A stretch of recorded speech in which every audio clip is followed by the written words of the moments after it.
तुम्हाला पण कधी कधी असं वाटतं का? मला तर आज ना असंच वाटत होतं की माझं कामाचं स्लो ना एकदमच कमी आहे. तर इथं ना नाश्त्यामध्ये आज मी मेथीचे थालीपीठ बनवले, त्याच्याबरोबर बिटाचा ज्यूस बनवला, त्याच्या अगोदर संत्रा सोलून ठेवला ज्यूस बनवण्यासाठी.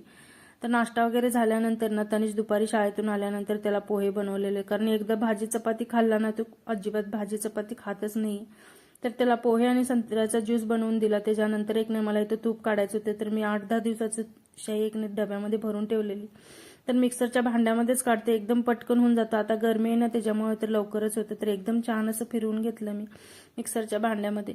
तर छान असं लोणी निघालेलं. तर कढईमध्येच मी कडवायला ठेवणार आहे. तर असं कडवून झाल्यानंतर ना त्याच्यामध्ये 4-5 तुळशीची पानं टाकली आणि कढई गरम असतानाच ना साईडला जे लागलेलं असतं ना ते काढून घ्यायचं चमचच्या साहाय्याने. तर एकदम छान असं कढई क्लीन होती.